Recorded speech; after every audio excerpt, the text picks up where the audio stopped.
Dr. Irwin, at the age of 5, took up the game of golf. At the age of 14, he quit. Interesting.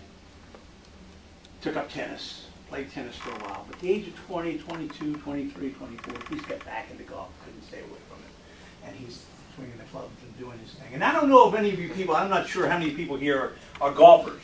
But if you understand anything about golf, let me just tell you something. It is a tough mental game. It requires a lot between the ears as to what's going on. Dr. Irwin discovered that. At the age of 40, he was playing for the championship, amateur championship in California. So we're not talking about neophytes. We're not talking about people who haven't been there and haven't done that, and people just out of school, fresh out of school, whatever the case may be. These team captains that are working with me are the best. In fact, you know, Dr. Rob, I would like to invite you up, if I can, to talk a little bit about the brain. But I would also tell you, if I can, that Dr. Richardson is going to introduce some people.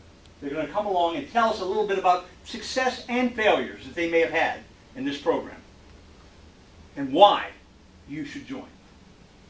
Dr. Rob? Give Kelly a big round of applause. Thank you so much. Let's see, I like props, so let's see if we can get this going here.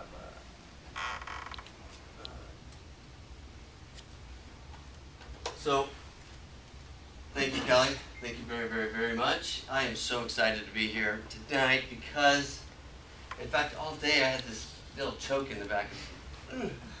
What is going on with me? A little emotional here and there. And I got it on the way in.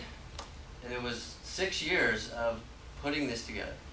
6 years of a dream over and over and over again. Finding stuff out like we have 300 to 1,000 thoughts per second. Per second. You know, if you do the math, that's up to 54 million thoughts per day.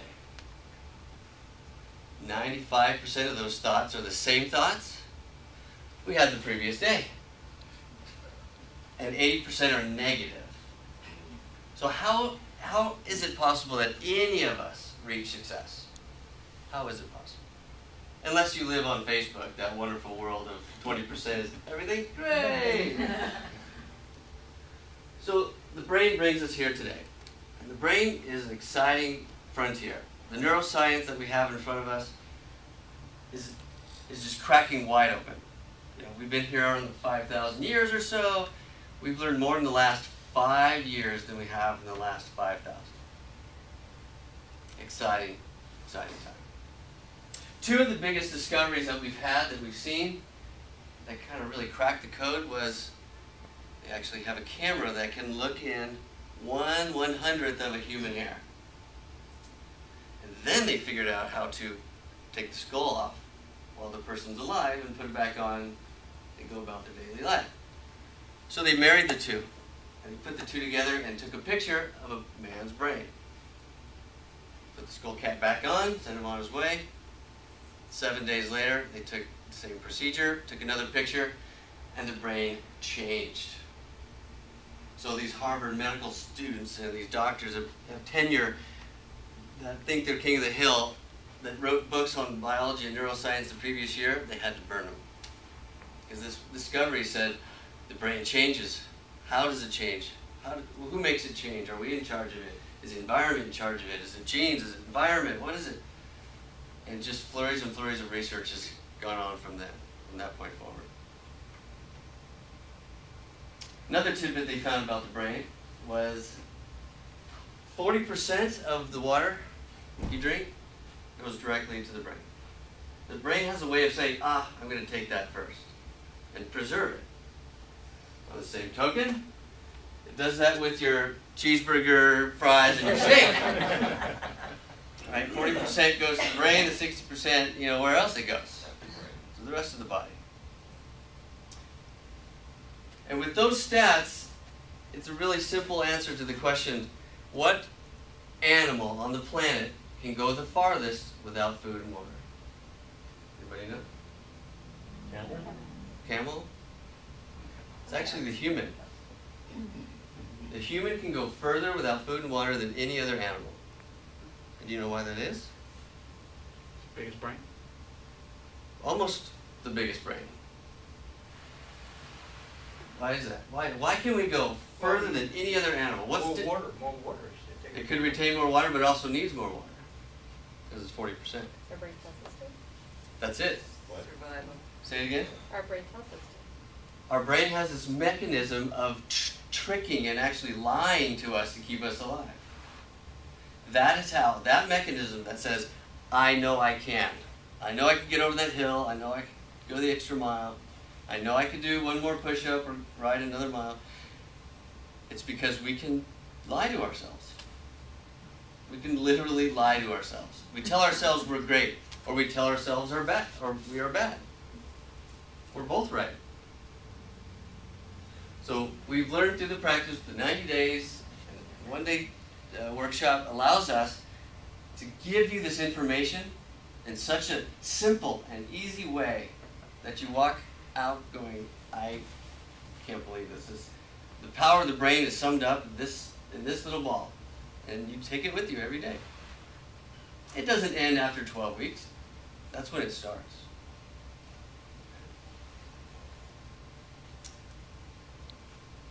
So, we've somewhat proven that the brain is powerful, yeah? Would you say yeah? Would you like to try something? Would you like to try an experiment all together, and let's just go for it, all right? Everyone in? If you're in, put your hands in the air. Move around like you just don't. Okay, you got the rest. We have hands, and on our hands we have wrists. And on our wrists we have lines on our wrists. Those are important because I want you to look at them both and be able to line them up perfectly. Stretch out your hands so that if you had to do it again, you know that you could do it again. Okay? Stretch them out. Hold them out in front of you. Now, look over the top. Generally, one finger or one hand is longer than the other. Okay? Does everyone have one shorter or one longer? Okay. If in fact they're the same, just pick one. All right. Take the shorter hand and put it in the air. Now just think about it. Think about your hand. And let's make it get bigger. Right? So think about your hand growing. It's getting longer. The tendons are stretching. The blood's flowing to it. It's getting bigger, huge, massive. Now put it back together. And what do you see? Is that amazing? Is that amazing? That is amazing. Every time I do it, I get better at it. Like a centimeter now. Finger growth? I have to wear 2 different size gloves. Yes, there's always a joke every time I do that. Because it does work. So, was that a trick? Was that deception or illusion? It's the power of the brain. So let's take that same hand and put it back up. And we're going to think about it getting smaller. Getting smaller and shorter, and the blood rushes out of it, so it gets smaller, and the tendons pull and get tighter, tighter, tighter. And then really make sure you put it the same way. Measure them up again. And see what happens.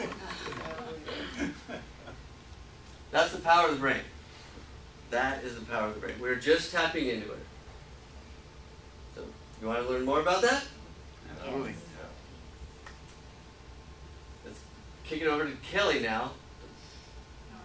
Jason. Kick it over to Jason now, and he's going to tell you more. All right. Thank you all for being out, coming out here. And my job is to, one, introduce some of our role models, we like to call them.